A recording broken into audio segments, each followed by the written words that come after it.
শরীয়তপুরে আগ্রাসী রূপে পদ্মা। ইতোমধ্যে নদী গর্ভে চলে গেছে পদ্মা সেতুর পূর্ব পাশের কনস্ট্রাকশন ইয়ার্ড বাঁধের 480 মিটার অংশ। ভাঙন হুমকিতে জাজিরার মাঝিরঘাট এলাকার বাসিন্দারা।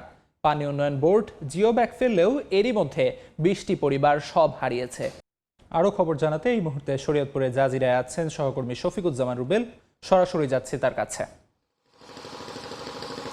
ভাঙার পরিধি, এই পদ্মাপাড়ের ভাঙার পরিধি কিন্তু অনেক, সেটা আমরা সকাল থেকে এবং কয়েকদিন যাবতেই লক্ষ্য করছি। যেই পানি উন্নয়ন বোর্ডের যেই জিও ব্যাগ ফেলা হচ্ছে সেটি কিন্তু তারা ফেলেই যাচ্ছে, কিন্তু কুল কিনারা আসলে পাওয়া যাচ্ছে না। আপনারা দেখতেই পাচ্ছেন যে এই জায়গায় গেল কয়েকদিন যাবত, প্রায় 4-5 দিন যাবতই কিন্তু ভাঙার পরের দিন থেকেই কিন্তু এখানে জিও ব্যাগ ফেলার কাজ চলছে, কিন্তু এখন পর্যন্ত পানির যে গভীরতা সেই কারণে জিও ব্যাগের অস্তিত্ব খুব একটা দেখা যাচ্ছে না। এর ফলে যারা এখানে স্থানীয় রয়েছেন, আমরা সকাল থেকে বলছিলাম যে তারা অনেক বেশি আতঙ্কে আছেন যে এত বেশি জিও ব্যাগ ফেলার ফলেও কিন্তু কোনো চিহ্ন যেহেতু দেখা যাচ্ছে না, তো কতদূর আসলে আর কয়েকদিন পর পানি বাড়লে কতটুকু সেটা রক্ষা করতে পারবে এখানে যারা এখন পর্যন্ত যাদের ঘর দাঁড়িয়ে আছে সেটা টিকবে কিনা সেই চিন্তায় তারা রয়েছেন। আমরা প্রতিবারই বলছিলাম যে নদী কিন্তু কন্টিনিউয়াসলি ভাঙছে না, কিছুক্ষণ পর পর থেমে থেমে ভাঙছে, কেননা নিচ থেকে যখন বালি সরে যাচ্ছে হঠাৎ করে কিন্তু এই কিনারা ভেঙে পড়ছে, এভাবেই ভাঙছে, যার ফলে কিন্তু যারা স্থানীয়রা রয়েছেন তারা একদমই কল্পনাই করেননি যে মুহূর্তের মধ্যে তাদের ঘরবাড়ি নিমেষে নদীগর্ভে বিলীন হয়ে যাবে।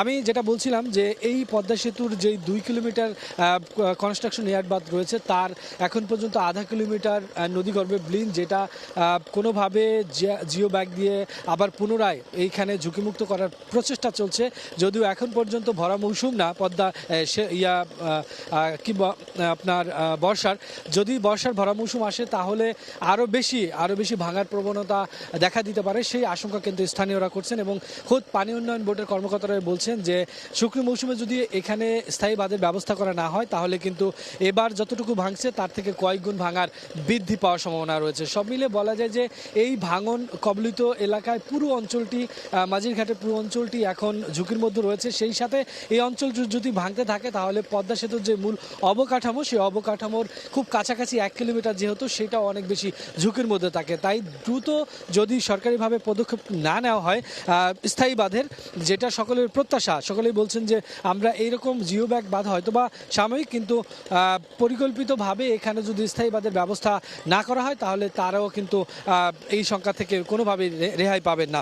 তো সব মিলিয়ে বলা যায় যে এখন পর্যন্ত পদ্মার যে ভাঙন সেটা কিছুটা প্রবণতা কমলেও স্রোতের কারণে কিন্তু আশঙ্কাটা বেড়েই যাচ্ছে। আর জিও ব্যাগের ফেলার পরও যে নদী রক্ষাবাদের যে দৃশ্যমান হচ্ছে না সেটা কিন্তু আরও বেশি আতঙ্কিত করছে স্থানীয়দের। সব মিলিয়ে পদ্মার মাঝিকান্দি থেকে এই ছিল নদী ভাঙনের সর্বশেষ।